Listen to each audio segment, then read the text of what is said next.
What's up, YouTube? Today we're going to be doing a $1,000 Battlefield 4 Ultra PC that will also be equipped for basic video editing. Just note before we start that this is for an Australian build, so we'll be using PC case gear. If you're in America, I highly recommend you use sites like Amazon or Newegg, as you'll get much cheaper prices. Plus, I don't even think PC case gear even ships internationally. For a CPU, we're going to be going with the AMD FX 8320 8-core Black Edition processor. This is a great CPU for the money. It has 8 cores, which is great for video editing, multitasking, streaming, and also in games like Battlefield 4, which you utilize more than 4 cores. It really gives you a bit of a benefit. And this is under $200. For a motherboard, we're going to be going with the ASRock 970 Extreme 3 Revision 2. For $99, you really can't beat the price. You can actually overclock on this board. Mind that it is a pretty basic overclock, but it still comes with all the bells and whistles like USB 3.0 as well. For a CPU cooler, we're going to be going with the Cooler Master Hyper TX3 Evo. This is a great CPU cooler and actually has very similar performance to the Hyper 212 Evo, which is probably one of the most famous air coolers. For RAM, we're going to be going with Kingston HyperX 8GB, or two 4GB sticks. This is going to be great for games like Battlefield 4, which once again use more than 4 gigs of RAM, use 6GB I think it is, so it recommends. And for video editing as well, this will be very good. Even though if you're going to do more of the pro video editing, I'd probably upgrade to 16GB of RAM, but that's entirely up to you.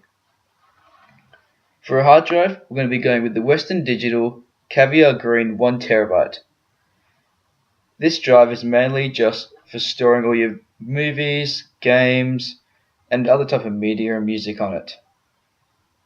For your main drive, which you're going to put Windows and applications and games that you want to boot up fast, we're going to be using a Samsung 840 Evo Series 120GB SSD.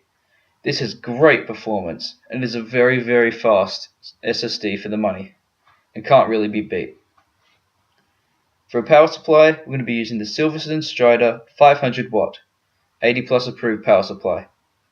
With the 80 plus approved, this is going to be very efficient, and it's going to make sure that all your components in the PC are going to be 100% safe, because you really don't want to cheap out on the power supply, guys. And 500 watts will be more than enough for this build.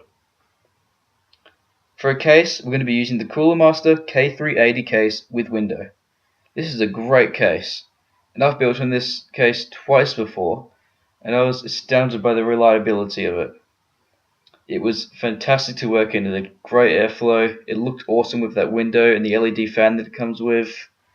It was just fantastic. So I'd highly recommend that, and it's only $59.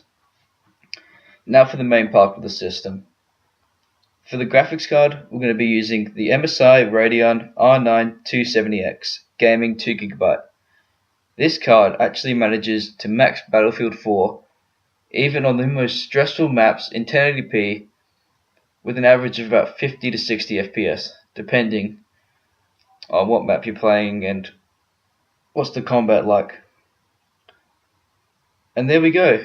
This PC comes to exactly $1,000 at this point in time, but prices are always going up and down.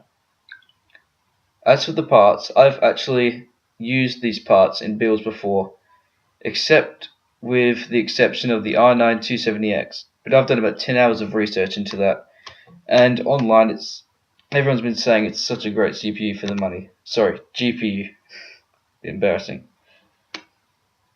Well, thanks for listening, guys, and if you enjoyed, don't forget to rate, comment and subscribe. And thank you all again, and tune in for more videos. See you later.